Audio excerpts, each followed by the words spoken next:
Hello, তাহলে তোমরা যারা আমার ছোট স্টুডেন্ট, মানে আমাদের 7 থেকে 10-এ পড়ো, তাদের জন্য আমরা আজকে আবার একটা এক্সট্রা ক্লাস দিতে চলেছি।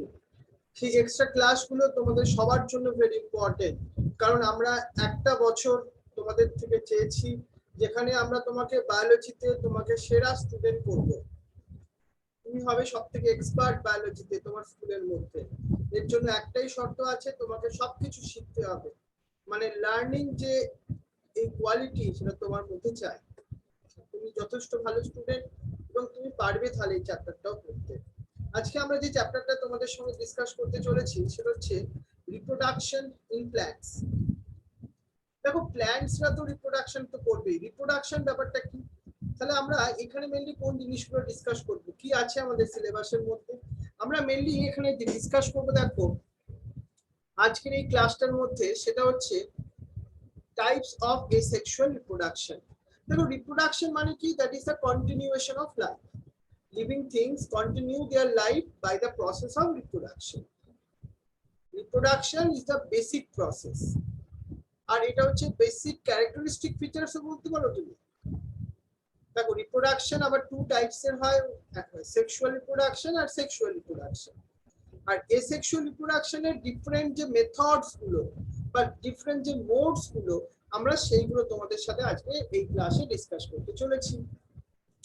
Binary fission, budding, fragmentation, spore formation, vegetative propagation, artificial propagation by the tissue culture, এইগুলো আজকে আমরা আমাদের এই ক্লাসে আমরা ডিসকাস করতে চলেছি। চলো, তাহলে আমাদের প্রথম কি জানা দরকার? What is the reproduction? দেখো, all living things ultimately produce their individual, their own kind for the survival. It is the reproduction. তাহলে reproduction means the produce the young ones, but the same kind. মানুষের বাচ্চা কি হয়? মানুষই হয়, কারণ এটা রিপ্রোডাকশনের হয়ে তোমার তৈরি হয়েছে, সেই কারণের জন্য। তাহলে main two type of reproduction in plants we are observed. One is the asexual reproduction, another one is the sexual reproduction. But what is the difference between? চলো সেই ব্যাপারটা একটুখানি দেখে নিই। এখানে যদি তোমাকে দেখানো হয় asexual reproduction, এখানে কি দরকার লাগে জানো? only one parent এখানে ইনভলভ হয়, one parent ইনভলভ হয়, and there is a no formation or fusion of male and female gametes or sex cell. মানে এখানে একটা প্যারেন্ট থেকে অফস্প্রিং তৈরি হয়, আর এখানে তোমার male and female sex cell তাদের fusion not takes place. Asexual reproduction. আর সেক্সুয়াল রিপ্রোডাকশনে তোমার কি আসবে? সেক্সুয়াল রিপ্রোডাকশন এখানে টু প্যারেন্টস এর ইনভলভ হবে, টু প্যারেন্টস এর ইনভলভ হবে, and formation and fusion of two male and female gametes এখানে must be happen. তাহলে এই হচ্ছে আমাদের সেক্সুয়াল রিপ্রোডাকশন। চলো তোমাকে হোমওয়ার্কের কোশ্চেন গুলো এই পড়াবার সঙ্গে সঙ্গে বলতে থাকি। যারা একটু সিরিয়াস স্টুডেন্ট, যারা জীবনে কিছু করতে চাও, তারা এই কোশ্চেন গুলো তোমার অ্যানসার গুলো লিখবে, লিখে আমাকে হোয়াটসঅ্যাপের গ্রুপে পাঠাবে তোমরা। আমি দেখবো কারা কারা সিরিয়াস স্টুডেন্ট আছো, কাদের মধ্যে শেখার কোয়ালিটি আছে। যাদের মধ্যে শেখার কোয়ালিটি আছে তারাই শুধুমাত্র জীবনে উন্নতি করবে, তারা আলটিমেটলি সাকসেসফুল হবে। আর যারা কিছু বইয়ের ইনফরমেশন পড়ছো, বইয়ের মুখস্থ করছো, নাম্বার পাচ্ছ অনেক কিছু, তারা জীবনে খুব উন্নতি করা ভেরি টাফ। কারণ এই যে শেখা, আমি শিখবো কিছু, আই লার্ন সামথিং, এই কোয়ালিটিটা ইম্পর্টেন্ট। তাহলে প্রথম আজকের question, define the reproduction. And second question দেখে নাও হোমওয়ার্কের জন্য, write the difference between asexual and sexual reproduction. চলো এবার আমরা এসেক্সুয়াল রিপ্রোডাকশন সম্পর্কে ডিটেইলসে বলি। এসেক্সুয়াল রিপ্রোডাকশন গুলো কোথায় হয়? এখানে হয় কোথায় কোথায় জানো? ব্যাকটেরিয়ার মধ্যে হয়, কিছু প্ল্যান্টস এর মধ্যে হয়, কিছু অ্যালগির মধ্যে হয়, কিছু ফাঙ্গির মধ্যে হয়। এরাই এসেক্সুয়াল রিপ্রোডাকশন করে, কিন্তু তারা ডিফারেন্ট মেথডস ফলো করে। ফ্র্যাগমেন্টেশন হোক, ফিশন হোক, স্পোর ফরমেশন হোক, বা হায়ার প্ল্যান্টস গুলো এসেক্সুয়াল রিপ্রোডাকশন করে ভেজিটেটিভ পার্টস এর থ্রু দিয়ে। একটা প্ল্যান্টের মধ্যে টু ইম্পর্টেন্ট পার্ট থাকে, one is the vegetative, another is the sexual reproductive part. Vegetative part কোনগুলো? Root, stem, leave. যখন এদের থ্রু তোমার রিপ্রোডাকশন হয় তখন তাকে কি বলে? Vegetative propagation, right? তাহলে আরেকটা হোমওয়ার্কের question a now, Define vegetative propagation. খুব easy. When the plants propagate or reproduce by the vegetative parts, they are called the vegetative propagation. এবার তাহলে আমি তোমাকে সেক্সুয়াল রিপ্রোডাকশনের বিভিন্ন প্রসেস গুলো বলবো। One a very important process, that is the binary fission. Binary fissionটা mainly কাদের মধ্যে হয়? ব্যাকটেরিয়া গুলোর মধ্যে বা লোয়ার গ্রুপ অফ অর্গানিজম গুলোর মধ্যে। বাইনারি ফিশন মিন্স এখানে মেইন যে সেল দেখতে পাচ্ছ, এটা একটা cell, mature cell, mother cell. এটার ফার্স্ট নিউক্লিয়াসটা দুটো ডিভাইড হলো, দুটো নিউক্লিয়াস তৈরি হলো, তারপরে সাইটোপ্লাজমটা ডিভাইড হয়ে টু সেলস তৈরি করলো। So mother cell divided and produced two cells, right? So it is the binary fission. এই ছবিটা ভালোভাবে করবে, এই ছবিটা খুব ভালোভাবে মনে রাখবে। Binary fission, some organism like chlorella and chlamydomonas cell divide into the 4 daughter cells. This process is called the multiple fission. দেখো fission মানে তো ডিভিশন, বাইনারি ফিশন হলে কি হবে? প্যারেন্ট যে সেলটা ডিভাইড হয়ে টু সেল তৈরি করবে, এটা আমরা ব্যাকটেরিয়ার মধ্যে দেখলাম। But chlorella or some chlamydomonas এদের মধ্যে কি দেখলাম? তাদের মাদার সেলটা ডিভাইড হয়ে মেনি সেলস তৈরি করছে। So this type of fission are called the multiple fission. এবার তোমাকে আমি বার্ডিং প্রসেসটা বোঝাবো। বার্ডিং মেথডস কার মধ্যে কমনলি হয়? ইস্টের মধ্যে হয়।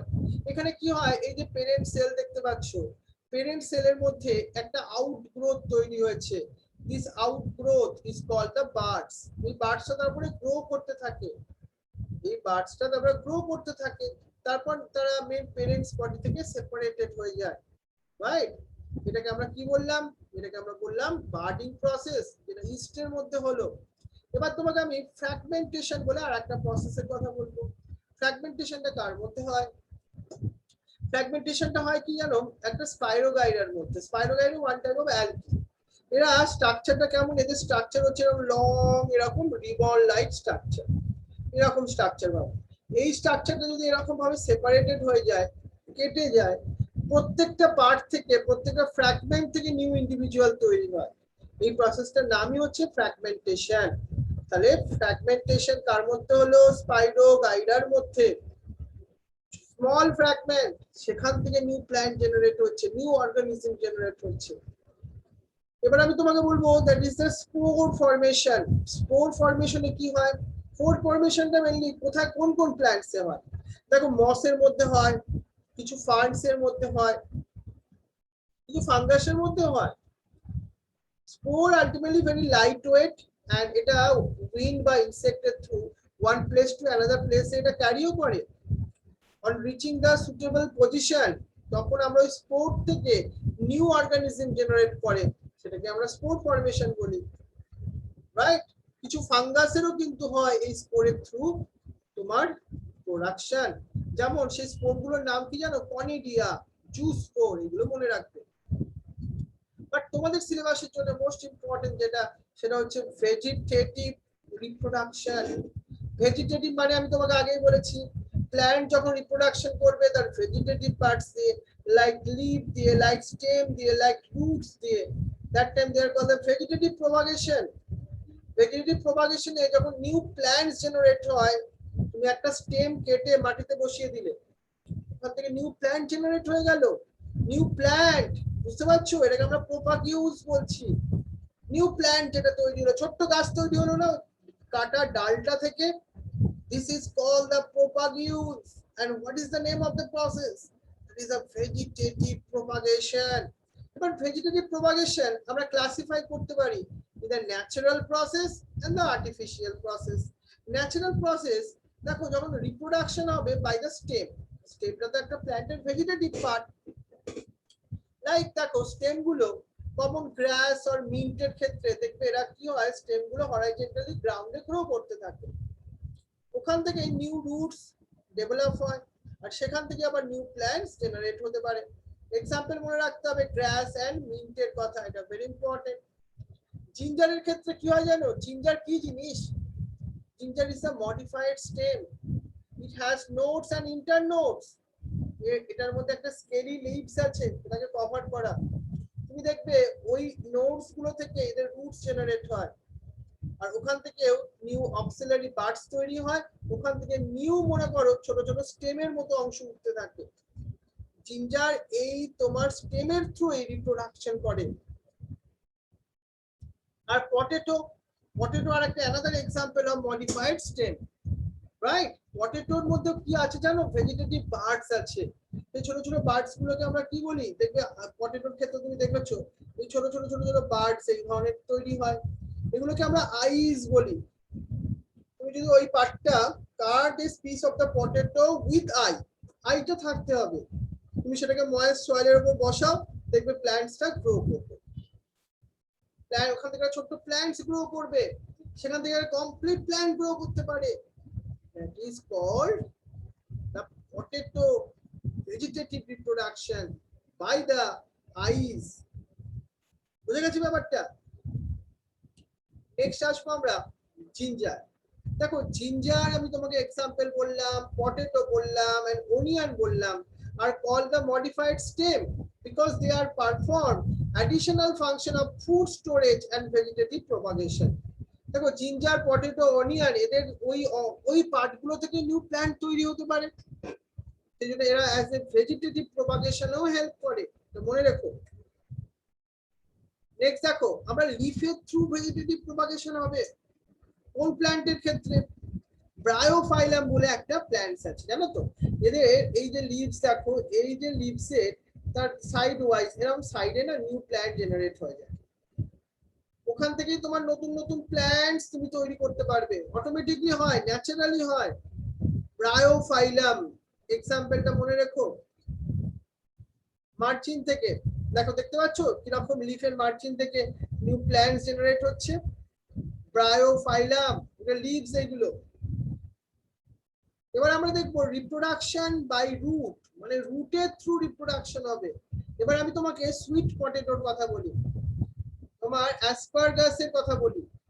এদের রুটস এর মধ্যেই না ছোট ছোট ফ্লেসি রুট, একটা সোলেন ফ্লেসি রুট তৈরি হয়, মানে এই রুটস এর মধ্যেই তুমি কি দেখবে এরকম একটু সোলেন পার্ট তৈরি হচ্ছে, ফোলা মতো এই অংশটা।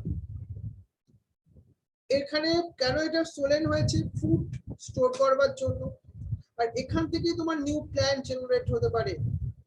এছাড়া তোমাকে আরো কিছু এক্সাম্পল দেখায়, যেমন ক্যারট, ট্যাপ রুট, আর এটা হচ্ছে বাইনিয়াল প্ল্যান্টস, মানে 2 ইয়ার্স ওরা সার্ভাইভ করে। its roots grow vegetatively in the first year, তারা রুটসটা প্রথম ইয়ারে কি হতে থাকে? গ্রোথ হতে থাকে, ফুড স্টোর করতে থাকে। আর নেক্সট ইয়ারে কি হয়? এই স্টেম প্রোডিউস করে flower and seeds which die by the end of the second year. 2 ইয়ার বাঁচলো, তাই এদেরকে আমরা বাইনিয়াল প্ল্যান্ট বললাম। But birds produce at the base of the old stem, এই যে ওল্ড স্টেম না, এই মনে করো তার এই নিচে নিচে এখানে বার্ডস তৈরি হয়, বার্ডস। এই বার্ডস গুলো জাস্ট প্রেজেন্ট থাকে above of the top root, এখান থেকে ওরা ভেজিটেটিভ প্রপাগেশন করতে পারে, এখান থেকে নিউ প্ল্যান্টস তৈরি হতে পারে, রাইট? সুইট পটেটো তোমরা দেখেছো। বাট ভেজিটেটিভ প্রপাগেশনের কিছু অ্যাডভান্টেজ কি কি আছে দেখো। এখানে কি হয়? Reproduction by the vegetative parts takes place in very short time, খুব কম সময়ে তুমি প্ল্যান্ট তৈরি করতে পারবে। New plants that produce spread very fast in the small area. আর ইট ইজ আলটিমেটলি সিওরের মেথডস, মানে হবেই হবে তোমার নিউ প্ল্যান্টস, এর তোমার সিওরিটিটা অনেক বেশি। এই তিনটা মনে রাখবে, খুব ইম্পর্টেন্ট। আর একটা আছে all the good character of the mother plant, সেটা কিন্তু রিটেন করে যায় ডটার প্ল্যান্টস এর মধ্যে। তোমার যদি একটা খুব ভালো গাছ আছে ভাবো, সেই গাছের কোয়ালিটিটা সবটাই তার ডটার প্ল্যান্টস এর মধ্যে চলে যাবে, সব কোয়ালিটি, অল কোয়ালিটিস। কিন্তু কয়েকটা ডিসঅ্যাডভান্টেজও আছে, এটাও কিন্তু একটা ভালো কোশ্চেন। ডিসঅ্যাডভান্টেজ গুলো কি কি? ডিসঅ্যাডভান্টেজ হচ্ছে দেখো, all plants develop in the vegetative reproduction are genetically identical. এতে কি হয়? No variation takes place in the new plant. তাহলে তাদের মধ্যে কি হয়? ডিফারেন্ট টাইপ অফ ডিজিজে অ্যাফেক্টেড হওয়ার চান্সটা অনেক গুণ বেড়ে যায়। Dispersal of the plants does not take place by its own, so daughter plants so develop, tend or remain nearby and restricted some particular area. এতে কি হয়? তারা আলটিমেটলি কি বলতো, তাদের ডাইভার্সিটি বা তারা বিভিন্ন জায়গায় ছড়িয়ে পড়ার চান্সটা এদের মধ্যে কম থাকে। সিডের থ্রু যখন রিপ্রোডাকশন হয়, তারা বিভিন্ন জায়গায় ছড়িয়ে পড়ে সিডস গুলো, বুঝতে পারছো? তাদের তুমি বিভিন্ন এলাকায় গ্রো করতে দেখবে। এই জন্য এগুলো হচ্ছে ন্যাচারাল মেথডস। এবার আমি আর্টিফিশিয়াল মেথডস গুলোর কথা বলি। আর্টিফিশিয়াল মেথড মানে হিউম্যান বিংস এখানে ইনভলভ হবে। মোস্ট ইম্পর্টেন্ট একটা আমি এক্সাম্পল বলি, সেটা হচ্ছে কাটিং মেথডস। কাটিং মেথডে আমরা কি করবো, একটা স্টেম নাও, একটা স্টেমটাকে কাট করো, করে স্মল পিসেসে কাট করেছো, তার মধ্যে কিন্তু অ্যাক্সিলারি বার্ডস প্রেজেন্ট থাকতে হবে। তারপর তুমি সেটাকে একটা সয়েলের মধ্যে, ময়েস্ট সয়েলের মধ্যে পুট করে দাও। আফটার এ ফিউ ডেজ তুমি দেখবে কি রুটস গ্রো করছে, মানে ওই যে ছোট্ট কাট স্টেম থেকে নিউ প্ল্যান্ট জেনারেট করবে। দেখো সব প্ল্যান্টের মধ্যে এটা করতে পারবে না, বাট সুগার কেন, রোজ, চায়না রোজ আর লেমনের মধ্যে কিন্তু খুব কমন মেথডস এটা। এবার আর একটা প্রসেসের কথা বলি, সেটা হচ্ছে আর্টিফিশিয়াল মেথডস এর মধ্যে আসছে লেয়ারিং মেথডস। এখানে কি করব আমরা, মনে করো এরকম একটা প্ল্যান্টস আছে, প্ল্যান্টস এর মধ্যে একটা লোয়ার এরকম ব্রাঞ্চ ছিল, এই ব্রাঞ্চটাকে তুমি এরকম বেঁকিয়ে না মাটির মধ্যে এন্টার করে দিয়েছো, সয়েলের মধ্যে। Branch of the plants, axillary bud and node, এখানে আমরা কি করেছি, বেন্ড করে দিয়েছি। বেন্ড করে আমরা ছোট ছোট, তোমার জবা গাছ আছে ভাবো না, জবা গাছ, চায়না রোজের গাছ, ওর একটা স্টেমকে তুমি এরকম বেন্ড করে মাটিতে ঢুকিয়ে দিয়েছো। এই আউটার সাইডের যে মনে করো বার্কের আউটার রিজিয়নটা, সেটা তুমি রিমুভ করে দিয়েছো, করে সয়েলের মধ্যে পুট করে দিয়েছো। একটা বড় কিছু ভারী জিনিস, কিছু স্টোন হোক বা ব্রিক্স হোক, এইগুলো তুমি একটা চাপা দিয়ে দিয়েছো। তারপর তুমি ফিউ ডেজ আফটার কি দেখবে রুট জেনারেট হয়েছে, তুমি তখন মেন পেরেন্ট বডি থেকে সেটাকে কেটে দাও, দেখবে তুমি নিউ প্ল্যান্টস পেয়ে গেছো। এটাকে বলছে লেয়ারিং প্রসেস। আলাদা ইম্পর্টেন্ট প্রসেসের কথা বলবো, এটা কাদের মধ্যে খুব হেল্পফুল, মিন্ট, রোজ, জাসমিন এদের ক্ষেত্রে। গ্রাফটিং প্রসেসে কি হয় দেখো, এটা রোজ, ম্যাঙ্গো বা গোয়াভার জন্য এটা খুব কমন মেথডস। এখানে স্মল স্যুট আর বার্ডস গুলো of a desert variety of a plant is intimately fixed on the stem of another plant. এখানে আমরা দুটো পার্ট নিয়েছি, দেখো আমরা এখানে দেখতে পাচ্ছি, এখানে প্ল্যান্টটাকে কেটেছি, এইভাবে প্ল্যান্টটাকে ভি আকারের শেপে কাটা হয়েছে, এই প্ল্যান্টটা, নিচের প্ল্যান্টটা, ওর মধ্যে আমরা উপরের আর একটা প্ল্যান্টের পার্টটাকে আমরা এখানে এন্টার করিয়ে দেবো। নিচের এই পার্টটাকে বলছি স্টক, আর যেটা আমরা এন্টার করাচ্ছি উপরে সেটাকে আমরা কি বলছি, স্কিয়ন। এটা তোমাদের লেভেলে very important question. The plant receiving the buds or the shoot is called the stalk, and the shoot fixed on the plant, another plant, is called the Scion. মানে স্টকের ভেতরে যেটা তোমাকে এন্টার করাবে সেটাকে আমরা স্কিয়ন কি বলছি, আর এই প্রসেসটাকে আমরা কি বলছি, গ্রাফটিং প্রসেস। এই গ্রাফটিং প্রসেসটা ভেরি ইম্পর্টেন্ট, কিন্তু একটা আলাদা ইম্পর্টেন্ট আর্টিফিশিয়াল প্রসেসের মধ্যে। আর একটা হচ্ছে মাইক্রো প্রোপাগেশন। মাইক্রো প্রোপাগেশন মানে টিস্যু কালচার মেথডস। আমরা এখানে একটা প্ল্যান্টের স্মল টিস্যু নেব, মানে প্ল্যান্টের ছোট পার্টস নেব, সেটাকে কালচার করব, করে নিউ প্ল্যান্ট তৈরি করব। এটাও one type of vegetative propagation, তার কারণ আমরা স্মল লিফের পার্ট নিলাম, সেখান থেকেই তোমার প্রোপাগেশন করব। এই যে তোমার দেখো, আমরা একটা কথা ইউজ করি, explant for the micro propagation. আমরা স্মল যে প্ল্যান্টের পার্টটা ইউজ করব সেটাকে আমরা এক্সপ্ল্যান্ট বলছি। কিন্তু এক্সপ্ল্যান্ট একটা পাতার টুকরো হতে পারে, সেই পাতার টুকরো, that means some species of the plant leaf, সেটাকে তোমাকে কি করতে হবে, সেটাকে তোমাকে প্রথমে কিন্তু স্টেরিলাইজ করতে হবে সব কেমিক্যালস দিয়ে, যাতে আনওয়ান্টেড মাইক্রোবস এর গ্রোথ না হয়ে যায়। তারপরে একটা মিডিয়া তৈরি করতে হবে, মিডিয়ার মধ্যে ওই ছোট প্ল্যান্টের টুকরো ওটাকে দিতে হবে। কিছু হরমোন তুমি অ্যাড করতে পারো, অক্সিন, জিব্রালিনস, দেখবে একটা মাস অফ স্ট্রাকচার তৈরি হবে। এটা কি আমরা বলছি, ক্যালাস। এই ক্যালাক্স থেকে একটা স্মল প্ল্যান্ট তৈরি হতে পারে। দেখুন আমরা কিরকম করেছি, এই ছোট, এইটাকে আমরা এক্সপ্ল্যান্ট বললাম, এই যে ছোট প্ল্যান্ট পার্টস, সেটাকে আমরা নিউট্রিয়েন্ট মিডিয়ামের উপর গ্রো করিয়েছি।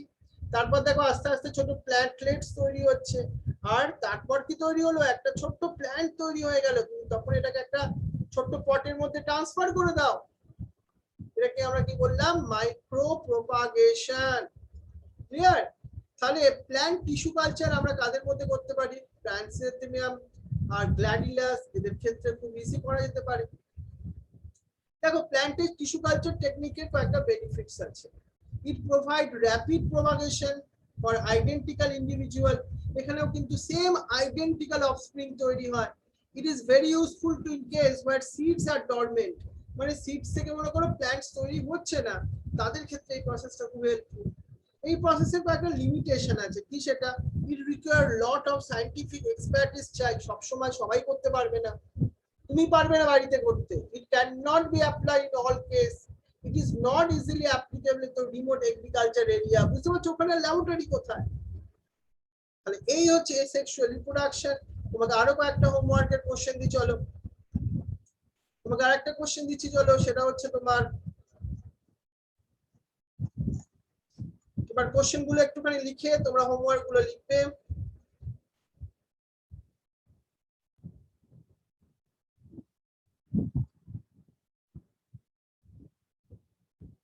নেক্সট কোশ্চেন লিখবে, explain the following process with suitable example: binary fission, budding, fragmentation, spore formation. Define propagules. Write some example of a plants which reproduce by the stem. Next question, how the potato are reproduced by the vegetative means. Next question, write any plant's name which is reproduced by the leaf. Next question, write some example of a plants which reproduce by the root by the vegetative process. Next question lekho, write the, it is very important, write the advantages of vegetative reproduction. Next question lekho, write the disadvantages of vegetative reproduction. Next koro, explain the cutting methods with 2 examples. Next question, explain the layering methods with 2 examples. Define stalk and scion. Define stalk and scion. Define micropropagation. Next koro, define callus, যে mass of structure যেটা তৈরি হয় সেটাকে callus বলে। Next koro, write the benefits of plant tissue culture technique. Next question koro, write the limitation of the tissue culture. এই question গুলো তোমরা homework করো, যারা সিরিয়াস স্টুডেন্ট, যাদের স্কুলে এই চ্যাপ্টারটা আছে তাদের তো করতেই হবে, তারপর আমাকে হোয়াটসঅ্যাপে পাঠিয়ে দাও। যারা যারা তোমরা কিন্তু হোমওয়ার্ক করবে তারা কিন্তু গুড স্টুডেন্টের ক্যাটাগরিতে আমার কাছে আসবে, তাদের জন্য আমরা অনেক বেশি খাটবো, অনেক কিছু করব, তাদের অনেক কিছু শেখাবো, কারণ তারা জীবনে উন্নতি করার একটা সুযোগ আছে। বুঝতে পারছো? আমি চাই কিন্তু ওবিডিয়েন্ট স্টুডেন্ট। আমি বারবার একটা কথা তোমায় বলি, আমার কাছে কারা ভালো? যারা ওবিডিয়েন্ট, যাদের শেখার আগ্রহ আছে। আর যারা শুধুমাত্র কথা শোনে না, হোমওয়ার্ক করে না, ওবিডিয়েন্ট নয়, নাম্বারটা ইম্পর্টেন্ট নয় আমার কাছে।